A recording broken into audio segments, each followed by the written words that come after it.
In this episode of Crisis and Consequences, we explore the horrifying, heinous, tragic, all the adjectives case of Lauren Kavanaugh, a young child subjected to unimaginable child abuse and cruelty. Her story gripped the nation back in 2001, revealing the depths of abuse and neglect suffered in silence for years. Today we'll examine the circumstances that allowed her suffering to persist for as long as it did, giving voice to her experience and shining a light on the resilience that emerged from such horror. I shouldn't have to say it, but content warning for this episode for all the things: severe child abuse, physical abuse, sexual abuse, neglect, torture. Listener discretion is very, very strongly advised. Welcome to Crisis and Consequences, a true crime podcast with a purpose. We dive into murder stories and the complicated humans behind them, blending storytelling, dark humor, and real conversation. Listener discretion is advised. This podcast contains dark, troubling, and explicit content. Do you want to back out now, Miss KB? Yes, actually I do. I'm like listening to this description and I'm going, no thanks. Well, I mean, here's the part. yeah. You know, in sitting here and doing this, we have learned a lot.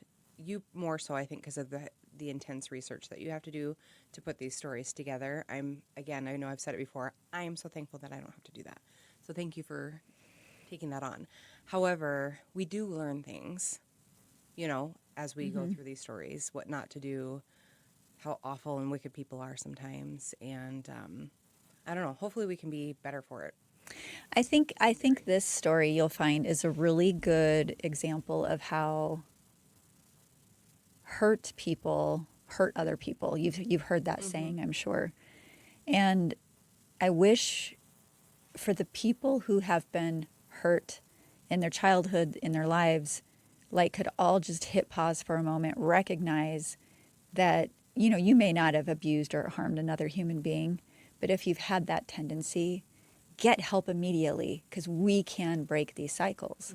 I'm proof you can break these cycles, not what's happening in this story. Your own cycles that you. But by the way, for those of, I think we blew right past intros. This is Cara Beth. Yeah.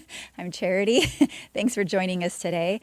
For those of you maybe tuning in for the first time, Crisis and Consequences is a podcast with a purpose, where all of the proceeds we generate through this show go to support our work at One Heart. Yes. Yeah. Where we help people who are in crisis come out of it. Yeah. I was, in fact, looking at data today on, because we've had 0 incidents of violent crime on this campus with over 800 people here. Yeah, like, that's amazing. It's incredible. And so I'm like, well, you know, because some people in the public, which then I'll get to my crisis about, seem to think we just cherry pick people. Oh. And so I'm like, I really want to know if we can pull out of our system, our massive database, what kinds of crimes our guests were committing prior to entering One Heart. Sure. Turns out we can. Oh. And I was like, holy crap, look at this.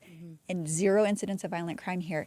It proves our theory on crisis brain. People do not operate rationally. They cannot, because of the way the brain is functioning when they are in that chronic stress cycle. You just can't. It is physically impossible.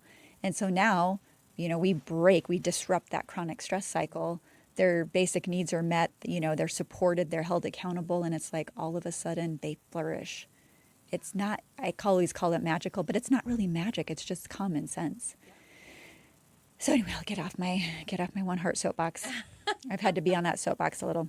It's a good soapbox to be on, but I think that even when you really sit and think about that for a minute, and you think about even a child that is stressed over something, like take a simple teenager that's freaking out about maybe an upcoming test or whatever, and they end up in this tunnel vision. Now that is a different stress and crisis mode than what our guests, you know, so it's a much lower level of that. But when you look at that behavior, and when a kid is facing still cortisol. They're just freaking out. Yeah. They can't even, it's like extreme tunnel vision. They can't even think of anything, and they make irrational decisions in those moments. They say irrational things like, my life is over, I'm never gonna, you know.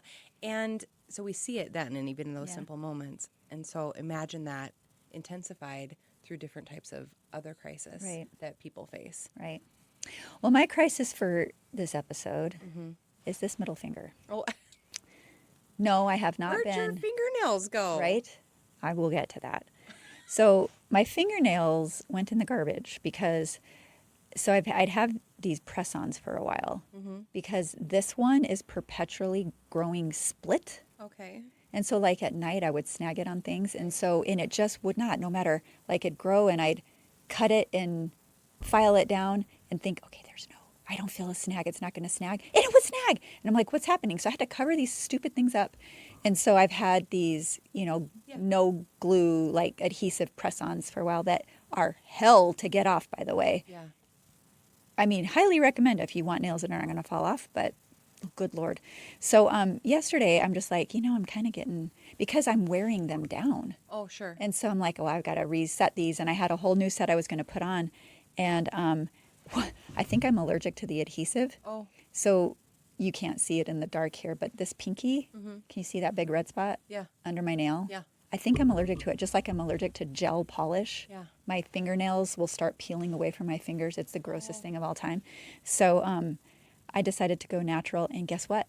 That fucking split is still on my finger. Can you like super glue it and then kind of file it down?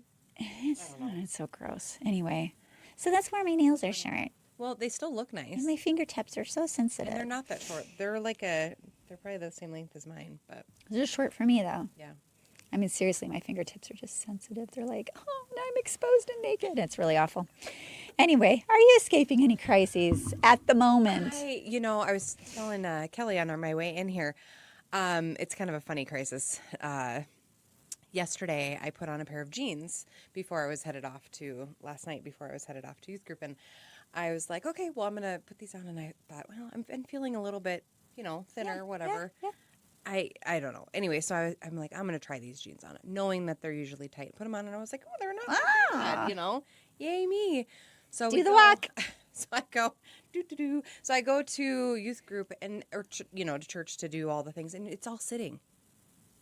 Sitting in tight jeans is like a torture chamber.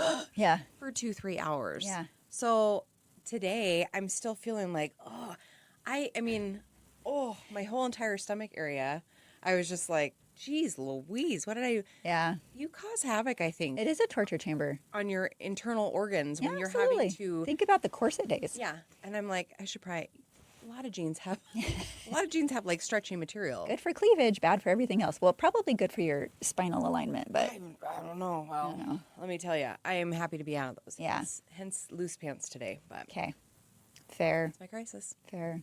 All right. I really want to procrastinate this one. But here we go. Actually, I'm going to thank my hairstylist, and I'm not going to name her because everybody comments my hair and then they want to go see her, and she cannot take any more clients. Okay. So I'm not going to name her out of respect for her. But we're literally in the chair 6-7 months ago, and she brought this up because she was listening to the podcast, and she's like, well, have you heard of this? And I'm like, no, I had not. And it's one of those things where it's like, why did we not hear about this? We should hear about this stuff. There should be like PSAs. Something. Do you remember when they used to do those after school specials? Yeah. Yeah. Like where you would, you would hear stories and it would like teach. I don't know that the kids ever really watched them a whole heck of a lot. Well, I did evidently because I remember them, but yeah. No.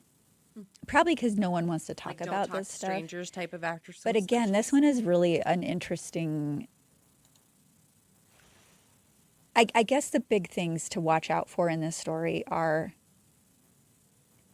it's not necessarily how could a mother do these things, which should go without saying. But how could people who recognized something was off, like, I'm trying to think of the... Not investigated? Is it Crime Junkie? I think it's Crime Junkie I listen to, where they always say, no, maybe it's My Favorite Murder. It's one of those two. They always say, fuck politeness.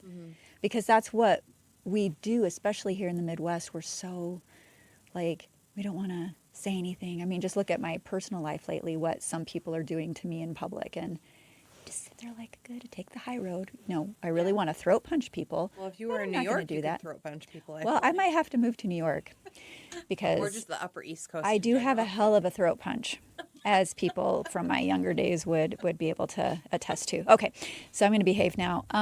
June 11th, 2001, we are down in Hutchins, Texas. When Officer Gary McLean walked into the mobile home that evening, he was searching for an 8-year-old girl. What he found instead looked like a toddler, a tiny skeletal creature with sunken eyes and protruding ribs sitting at a kitchen table eating SpaghettiOs with trembling hands. Lauren weighed 25.6 pounds at 8 years old. The average 2-year-old weighs 25 pounds. Officer McLean later recalled, I walk in and I'm looking for an 8-year-old, except I saw what looked like a 3-year-old sitting there. But the horror was only beginning. In the back bedroom, investigators would discover a 4x9 closet where Lauren had spent the last 6 years of her life, a space so saturated with urine and feces that officers' shoes soaked through as they documented the scene. Now, to understand how Lauren ended up in that closet, we have to go all the way back to April 12th of 1993. This was the day she was born. 21-year-old Barbara Calhoun was already a mother to one child and 4 months pregnant with another when she met Bill and Sabrina Kavanaugh. The Kavanaughs desperately wanted to adopt, and Barbara seemed willing to give up her baby. On the night of Lauren's birth, Sabrina Kavanaugh was in the delivery room with her, ready to welcome this child into her home. And Barbara would go on to give birth to 2 boys and a girl, which gave the unemployed mother 6 children with 4 different fathers. She was busy. Yeah. No judgment, but she was busy. This was the happiest day of our lives, Sabrina later said. We loved little Lauren because she was born, I guess you would say. We had room for her and her little clothes. Like they just had everything all ready for her. So when Lauren was born, Barbara turned away, refused to hold the baby. She knew she was giving her up. The Kavanaughs took her home, believing they would raise her as their own daughter. And for 8 months they did. She was a healthy, energetic little child. She loved the outdoors. But then came the phone call that would seal Lauren's fate. Barbara had changed her mind and wanted her daughter back. Can that? I'll get to it. The Kavanaugh's attorney had made a horrific error. He never filed the paperwork to terminate Barbara's parental rights. Despite their love for Lauren and despite mounting evidence that something was wrong during court-ordered visitations with them, the Kavanaughs were powerless. They had no rights as adoptive parents in this situation. Now, Sabrina had noticed disturbing signs during these visitations. Lauren's diaper area was always bright red, suggesting potential abuse. Kavanaugh's documented 45 photographs showing suspicious marks and injuries on the toddler's body. They presented all of this evidence to a judge by the name of Lynn E. Markham. His response would later haunt them. Quote, "You're doing more harm to this baby with all these pictures than that mother is ever going to do." I'm going to tell you right now, spoiler alert, no, the level of incorrectness here was like appalling. He should be really ashamed of himself. So in December of 1994, when Lauren was 20 months old, the Kavanaughs had to hand her back to Barbara Atkinson in a Walmart parking lot. Sabrina would later say, "The last time I saw Lauren, she was fat. She was a healthy little toddler full of life." Lauren weighed 23 pounds at her 18-month checkup with the Kavanaughs. 6 years later, when she was rescued, she weighed 25.6 pounds, and she had only grown all of that, 2 pounds in 6 years. When you're malnourished. Yeah. Okay, so what we're going to go into now draws from interviews and medical reports and later Lauren's own testimony to kind of reconstruct what she experienced. And, okay. So Barbara Atkinson, the mom, had married Kenneth Atkinson by the time Lauren returned to her custody, and together they had 5 other children in that household, like I mentioned earlier. But only Lauren would be singled out for special treatment. And this, Was she not was she not the husband? that I don't know. I don't think so, because, there were 6 kids, 4 different fathers. I'm not entirely sure. I don't think so. I think she was a different father. Okay. And according to psychological testimony at this trial, the abuse escalated kind of gradually. So Lauren had first developed a lactose intolerance as a toddler, but Barbara would continue to give her milk and then get mad because she has diarrhea and she's vomiting everywhere. And so this kind of created this dysfunctional spiral between the two of them. So the more Lauren cried and got sick, the harder Barbara became towards her. Like, you're not behaving or responding in a way that any child of mine should be behaving or responding. So She was a nuisance. maybe she saw it as like a personal rejection of her motherhood or, whatever. I don't know. I'm no psychologist. But from Lauren's perspective, the world just like shrank down. Like, first of all, yeah, she is getting malnourished, and then she's being denied this love and, support and emotional connection with her mother. And then she got confined to this 4x9 place, like this space barely large enough to sit cross-legged in. She was naked. She was covered in her own waste, and she had no light except for like that little strip that creeps in under the door. She would later explain how she survived psychologically. She would stare at that sliver of light until her mind opened what she called a portal into another place. And doctors believe that this dissociation, this mental escape, is what saved her sanity as much as it could during these 6 years of solitary confinement. Now, outside the door, a radio played country music 24 hours a day, not for Lauren's entertainment, but to drown out her cries for help. Paradoxically, this is how Lauren learned to speak. She would develop what therapists noted was a surprisingly large vocabulary because she'd listen to song lyrics and infer the meaning behind these words. So this is how she learned her vocabulary. Her favorite song became Don't Laugh at Me by Mark Wills, a ballad about loneliness and being different. After her rescue, lying in her hospital bed, Lauren would suddenly start singing its lyrics, which was just a heartbreaking and haunting testimony to the isolation that this poor child endured. But the closet was just a tiny part of the hell that was her life. The times she was taken out were worse. Both Barbara and Kenneth Atkinson sexually abused Lauren from the time she was a toddler. Her half-sister, who was 10 years old at the time, would occasionally take Lauren out of the closet for baths. Blake was the sister, recalled seeing, quote, bloody circular wounds across her head and back that looked like cigarette burns, and noted that Lauren's vagina was often swollen. According to Lauren's later testimony, the abuse extended beyond her mother and stepfather. She reported that the Atkinsons sold her to pedophiles. A regular customer was a man who wore a clown mask from the movie Candyland while he raped her. This is why after her rescue, Lauren would panic at the sight of clowns or during Halloween screaming, "Are you taking me to the Candyman's house?" This physical and sexual torture, it was systematic. Clockwork. This went on for years. Barbara would hold Lauren's head underwater in the bathtub and laugh as she would try to save herself and gulp for air. She would place a bowl of macaroni and cheese in front of this starving child and tell her, "You can chew it, but you may not swallow it." Lauren was fed only occasional cold soup, crackers, and tubs of butter that her older sister would sometimes sneak to her just to get her something. And what makes this case even more disturbing is that Lauren lived in a house with 5 other siblings who could move about freely, go to school, they could play outside, they could eat regular meals. She was the only one treated this way.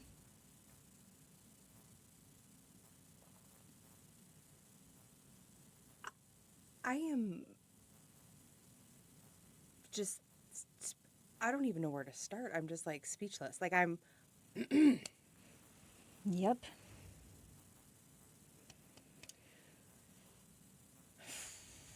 How?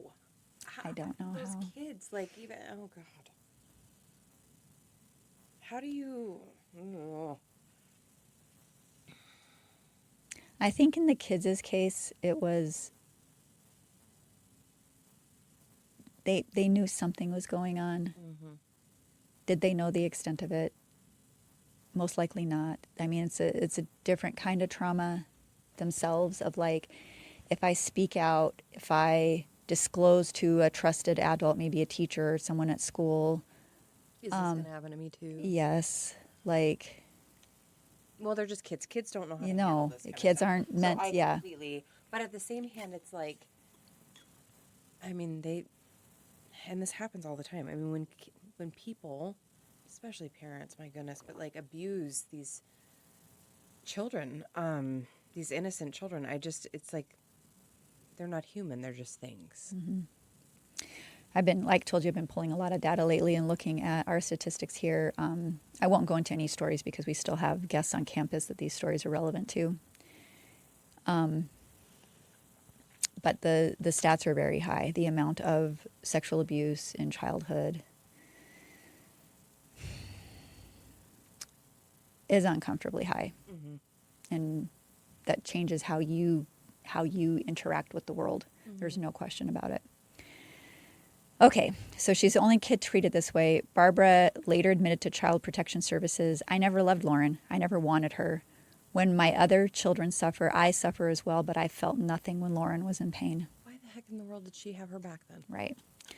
The family was taught to see Lauren as the problem. She was the scapegoat for everything wrong in their lives.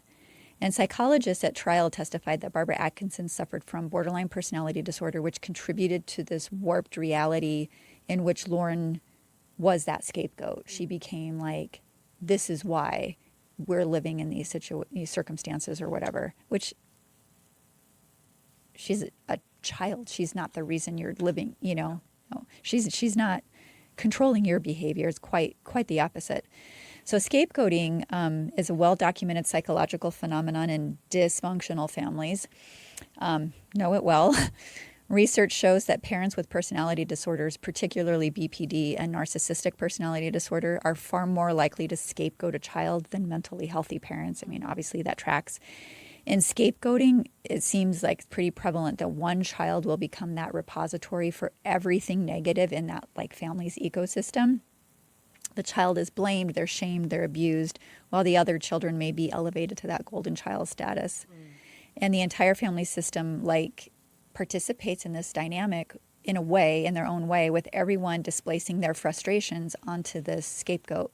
For children, it's because that's what they're taught, right? That's the expectation. And several factors converged in this case to make Lauren the target of all of this. First, she was the unwanted child, right? Barbara had agreed to give her up for adoption and then did not bond with her, right? So when she changed her mind and reclaimed custody, it really wasn't out of love. I mean, she's admitted that, but possibly out of a need for control or regret over the decision. Like, I regret it, but I haven't bonded with this kid, so I don't feel the things I expect I would feel. That lactose intolerance was a piece of this, because Barbara, I think I said that earlier, Barbara felt rejected. Mm-hmm. Instead of like getting her medical help, she was just being personally attacked because she's rejecting lactose. My God. People with borderline personality disorder often engage in splitting, where they see people as all good or all bad. There's no middle ground. And so Lauren became all bad because she would, poop herself and vomit because she could not keep milk down. And Barbara Atkinson's own adoptive mother, interestingly, she was adopted, Doris Calhoun, displayed concerning attitudes, telling reporters that Lauren was a pig who would eat everything in sight and steal food. Now she's accepting Barbara's narrative that Lauren has an eating disorder and was this, problem child, rather than recognizing she was starving to death. Right. So, which is insane to me. And then you've got to ask the question, right? And be like, clearly this kid is starving to death. But it makes you wonder. Okay, so she's adopted herself, and adoptive mom has this kind of attitude towards adopted grandchild. Mm-hmm. What maybe was going on when Barbara was being raised, right? Right. Come on, people, let's be better than this. Kenneth's role remains somewhat murky, but some investigators believed jealousy played a role. Barbara was meeting men online and leaving Kenneth alone with 6 children for days at a time. One theory is that Kenneth participated in the abuse of Lauren partly as revenge against his wife. Oh. Because that makes sense. Yeah. What's clear is that he was an active participant in the sexual abuse and torture, not a passive bystander. Interestingly, it was Kenneth who eventually reported her condition to authorities in June of 2001, possibly as a vindictive act after discovering Barbara's infidelity. Mm-hmm. His neighbors had viewed him as a dedicated caregiver to the children, not realizing the horror that was happening in that home. Did anyone even know that Lauren existed in that home? Yes. That's weird. How could she be 8 years old in the school and people She aren't looking wasn't into in that? school. Yeah. She wasn't in school. No, you'll get. But okay. Yeah, I'll get to it, I promise. Okay, so when police arrived in June of 2001, neighbor Jeannie Rivers had already seen the inside of the closet. She described Lauren as looking like a little bitty monster, so frail and colorless that Rivers wasn't sure she was human at first. At Children's Medical Center in Dallas, doctors wept in the hallways after examining Lauren. It was the worst case of child abuse in the hospital's history. Hopefully it's still true. Her condition when they examined her. So I already said she was 25.6 pounds at age 8. She was missing teeth. Her organs were beginning to shut down. She severely malnourished with that traditional bloated belly, lower body red and peeling from sitting in urine and feces all the time. She had evidence of extensive sexual abuse requiring surgery. She had a rectovaginal fistula, which is severe tearing. I'm so sorry. She did not have a separate vagina and anus anymore. Oh my God. It was all one opening. She had developmental trauma so severe that she functioned at a toddler's level. She had more than 24 cigarette burns and puncture wounds across her back and her face. Her hair was lice-infested, almost translucent, and her esophagus was clogged with feces, carpet fibers, and plastic. She could only eat tiny small meals, 6 or so a day, because she'd been starved for so long that her stomach actually lacked the enzymes required to break down food. And psychologists initially believed Lauren would never, ever, ever lead anything close to a normal life again. But she surprised everybody. This little girl would not give up. So once Lauren started eating, she gained as much as 5 pounds a week and began belting out country songs like she's coming back to life. 3 days after Lauren's rescue, the Kavanaugh saw news coverage showing Barbara and Kenneth Atkinson's perp walks. Sabrina was working at a Dairy Queen when she realized the story was about her Lauren, the child she'd been forced to give up 6 years earlier. And when the investigator showed the Kavanaugh's photos of Lauren in the hospital,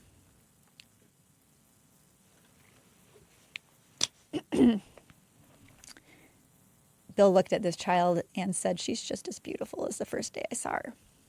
So, after 5 weeks in the hospital, during which she had to learn how to walk again, she had to learn how to use a toilet, she had to learn how to eat without vomiting, she was released back to Bill and Sabrina Kavanaugh. And they legally adopted her. Thank God. In July of 2002. And one afternoon, that's still like, she's safe now, but there's still going to be a lot of recovery, right? Goodness. So one afternoon when the Kavanaughs took her outside barefoot, she started screaming. She thought something was biting her feet because she'd never felt grass before. Do you need one? Yeah, I do. Thank you. They had to take off all the closet doors when they got her home. She would sneak into the kitchen at night and gorge on food until she threw up. Bath time was terrifying because she was afraid she was going to get drowned again. One time at a McDonald's playground, she cried, "Daddy, Daddy, they're putting a baby in the trunk." As she looked across the parking lot, turns out that it was just simply suitcases. But her family would often lock her in the trunk, malnourished, while the family went through restaurant drive-thrus. Can you imagine? No. This whole thing is absolutely insane. Play therapy, in one play therapy session, she told a therapist that she was the mean mommy and she needed to go to jail, and then proceeded to beat the therapist and scream, and she just let her do it because she had so much anger for what she'd endured. So both of the Atkinsons were convicted of felony injury to a child, but not the sexual abuse, and they were sentenced to life in prison in 2002. They will be eligible for parole in 2031. During Barbara's trial, prosecutors unrolled the carpet from Lauren's closet in front of the jury. The panel leaned forward to look and then recoiled at the stench. Notably, Lauren herself could not testify. Trauma was so severe that when asked about the abuse, she would shut down, narrow her eyes, and just stare into space. Psychologists said it could take years before she felt safe enough to verbalize what happened to her. And despite early predictions, Lauren stunned everyone by graduating high school in 2013 at the age of 20. The Dallas Morning News published an 8-part series about her life that became a Pulitzer Prize finalist. It is linked in the show notes. It is outstanding. But the trauma obviously never left her. Like, it can't, right? Lauren's bedroom in Canton, Texas revealed her ongoing struggles, like Pepto-Bismol pink walls with a black sheet hanging over her closet because she still could not have a closet door. She'd keep food and snacks stuffed in a drawer just for fear out of not having access to food. When in 2005, when she was 12, she was sexually assaulted again by a 24-year-old husband of Sabrina's niece during a sleepover. He was sentenced to 13 years for aggravated sexual assault and possession of child pornography. Bill Kavanaugh died of a stroke in December 2003, leaving Sabrina to raise Lauren alone. So just trauma upon trauma upon trauma. In December of 2018, Lauren herself was arrested for sexual assault of a child, a 14-year-old girl she had met through a Facebook page called The Lauren Kavanaugh Story, which Lauren had created to offer support to other abuse victims.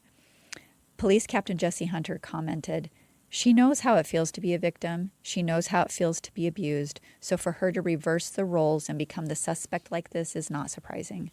It happens all the time. Hurt people have a tendency to hurt other people. Not always, but it does happen way too often." And I'm not casting any blame, but Lauren was found incompetent to stand trial and committed to a mental health facility. The charges were eventually dismissed in October of 2021 as part of a treatment arrangement. Now, research on scapegoated children show that they do have these long-term consequences of the devastation that they've endured, high rates of PTSD and very complex trauma, difficulty trusting other people or forming healthy relationships with others. They have a tendency to gravitate toward abusive relationships because that's what's familiar. They have a problem with boundaries and understanding consent. They have an increased risk of becoming victims of further abuse and in some cases perpetrating abuse themselves as a learned behavior. Lauren herself expressed her deepest fear to the Dallas Morning News. "I don't want to be like my parents. It is my primary focus. I'm afraid of turning out like them because I feel like it every day. Because I feel it every day." Yeah. So her story, it's unbearably painful, but it reveals these really important truths about child abuse and the failure of systems that are meant to protect these kids and the fact that trauma never goes away. I mean, you know, we tell our guests that all the time. We'll help you learn to cope with it. Yeah. But we can't disappear it. It still happened. But learning how to cope with it and learning how to live the best life you can despite these things, you know, you should be proud of being able to do that. But these were some of those systemic failures, like that judge dismissed clear evidence of abuse, right? That guy. Neighbors and extended family saw signs, but accepted these explanations that were implausible, but it was just too hard to comprehend. So, of course, we're just going to do nothing. Like, okay, maybe that entered my mind. They couldn't be possibly horrifically abusing this child, right? No one checked on these kids for 6 years, despite none of them attending school. Oh. So that's another system failure. And so Lauren's case really forces us to confront these questions, like, how do we balance parents' rights with children's safety? Yeah. How do we recognize scapegoating before it becomes deadly like this? How do we help survivors heal and yet protect other people from them, and especially when things have happened to these children at such a young age? Today, Lauren is in her early 30s. Her story is continuing. It's shaped by trauma, but not defined by it alone. She survived 6 years in a closet that should have killed her. It's really incredible. Her parents remain in prison. Somewhere in East Texas, Lauren Kavanaugh keeps trying to build a life she was denied as a child and just refusing this, you know, these scars to be the end of her story. Like, she's, at the end of the day, she's a fighter. I mean, she's just a fighter. And the stigma, and it's just a lot to endure. Oh, yeah. I can't imagine waking up every day and that's the lens I'm looking at my life through, right? No, It's horrific. I think you'd be tempted to recreate like a new identity. Something, You yeah. know what I mean? Like, I Yeah. think that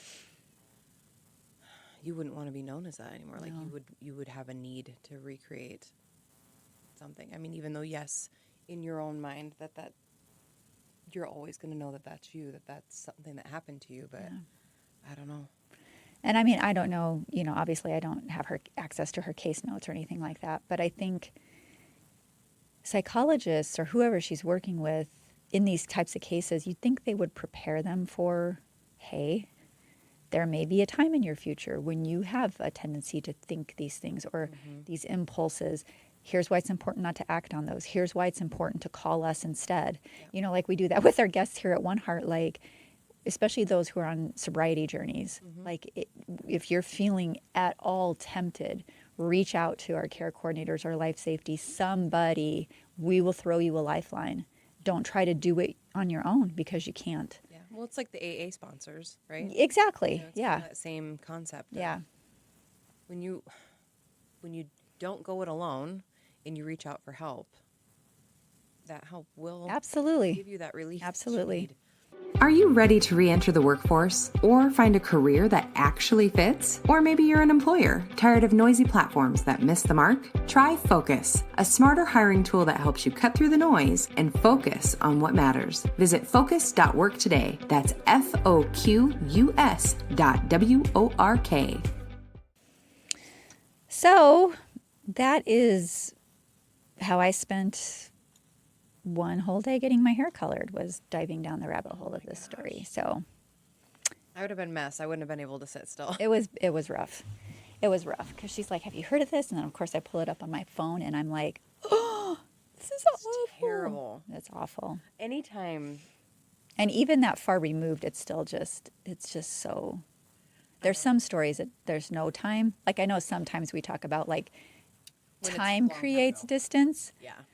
but not with just things that are so core to being a human being or a mother, like this one, and then that minivan pieces of shit that those two did Those me in. minivan people are terrible too. Yeah. Like one and the same, I feel like. Yeah. Just put them together. Yeah. Disgusting. I think you just burn them. I mean, how do you can't rehabilitate that. That's where I'm You should like- not be eligible for parole. parole. Texas, what the? I I mean, don't understand that at all. And how they didn't have not to bring it up again, but she was so horribly sexually abused Yes. that she didn't even have the two separate yeah. No. that she should have. Yeah. And they're not going to put that into the case. They're not going to charge him Right. with that. They're going to charge him with sexual abuse. What is that about? No way. No way, Jose. Like that's And did they go after Candyman? that is horrific in and of itself. Yes. What a That sick- you as parents can take your child for cash to And- someone's house who is raping them in a clown mask. Like, And who is this guy? Because yuck. I don't know what the hell's going on in the state of Texas at this time, but y'all need to figure some shit out. Well, it scares me. I mean, there's stuff, that's coming out. It's like the Epstein files and then like the Tim Tebow Foundation and like, oh gosh, I forget. There's so many of them where people are going against like this child trafficking, the horrific stories you hear that happen to these kids and how they get passed around. Charity, I don't even know. And a lot of it comes from the United States. Mm-hmm. I think the majority. I know as we It's so do, disgusting. we always background check people before coming into One Heart. And it's part of our commitment to keeping the campus safe for people who are trying to rebuild their lives in a trauma-free environment. And we've run across some things related to this that it's like, oh no, you may not be here. Yeah. We would love to take your children, but you may not be here. Yep. No, there's no shortage of broken, twisted, vile human beings on this planet. Some are born that way, but many more are created Yep. by people who are born that way. Yep. So, at least I can say here at One Heart, we are breaking cycles like this for people. And it's really important work. It's really powerful work. And at least there's a light at the end of the tunnel for the people that we have here and helping heal. I just think about, like, that's where I put it into that generational perspective, right? Breaking that cycle for a parent who has children means that on numerous things, it may not just be like the trauma, and the crisis of poverty in and of itself, but it's that generational. Then those kids have a better chance for a better life, and that's where it stops. And so hopefully as that continues on, generation after generation, it just gets better and better. I think that's why, I don't know if you've ever heard me speak on this, but when we talk about ACEs, adverse child experiences, my score is not great. It's really bad, actually. Yeah. But one of the things I will often talk about that I'm most proud of, it's not being the first in my family to go to college. It's not building this place. It's the fact that my children have zeros. Yeah. Zeros, right? My husband came from a zero family. My kids are zeros. And those cycles are done. They're done. Yeah. My kids are not going to abuse people and treat their children like shit. Like, it's just not going to be a thing. Yep. And that is the thing I'm most proud of. Well, so, as you should be. Yeah. So, anyway, I'm done talking about these freaking Atkinson people. Yes, me too. Yeah. Ugh. Okay. Horrible people. Well, I don't know. You want to close this out? Yeah. Okay. All Can right. you? Can you talk? I can. Okay. Well, you guys, it feels really hard saying thanks for joining us. Yeah. What's wrong with you? Well, run away. It's like educational. I mean, I feel like when we talk about these things, it's like we can recognize it, better, hopefully. So anyways, thank you for joining us for another episode of Crisis and Consequences. Ooh, I just figured it out. What? When you're meeting new families in your neighborhood, just like, hey, do you happen to have a sibling in a closet? I mean, start asking questions, really random questions. Then you're going to get turned in real quick. It's okay. You can come check my freaking closets. But like little kids, like they'll just out with things when they don't really. Yeah. Oh yeah, my sister Lauren's in there. Yeah. What if someone would have pressed on something? Yeah. Well, I think and I've said this before in a different scenario. I've had, psych, you thought we're doing a Midwestern goodbye. Where like I've had somebody who was dealing with a situation in their neighborhood, and it seemed like all of my red flags were like up. I was like, I think this child, because of their behavior, might be getting abused. And I'm like, I think you need to call it in. And my friend was like, I don't want to get involved. I don't want them to be mad at us. Like, we're their neighbors. It's going to cause this whole fuss. And I'm like, I don't care what everyone else thinks of you. And you shouldn't either. Like, this is where it's like, what about that kid? This kid, these things. What if you're these wrong? Are a cry for help. And what if you're wrong? What if you're wrong? Apologize and tell and them. Just say, hey, I'm so sorry, but these were just really questionable things. I tried to talk to you guys about it. Then I had more questions, and I needed experts to better come in. safe than sorry. Yeah. So you want to know what? Go ahead and hate me. Yep. Go ahead and hate me. It's okay, fine. I can live with that. Yep. Seriously. Agreed. I think I'd rather be wrong and have you dislike me because you cared about their child. I cared enough about their child to possibly protect them if they needed protection. Yeah. Than to be wrong and find out later on that something like this, on any level, was happening, and I didn't say a freaking word. Yeah. Gives me the chills. I know. Anyway. See something, say something. Absolutely. So for those of you that may want to dig into this one, or you've never heard of it as well, all the source material can be found in the show notes. Knock yourselves out. If you have any feedback for us, you can send that at, what is our email? It's hello at crisisandconsequences.com. I have the wrong outro up, so I'm like, this is all incorrect stuff. So I'm just going to let you finish it, because I've got to go find the right one now. So, as always, don't forget to subscribe wherever you listen to your podcasts. We're on all of them. And if you're feeling generous, drop us a 5-star review. It helps There it listeners is. find us and support the mission behind every story. If you have a crisis of your own that you think we should explore, we would love to hear from you. Send us your ideas, tips, or personal stories to hello@crisisandconsequences.com, or check out our website, connect with us on socials, or become a patron.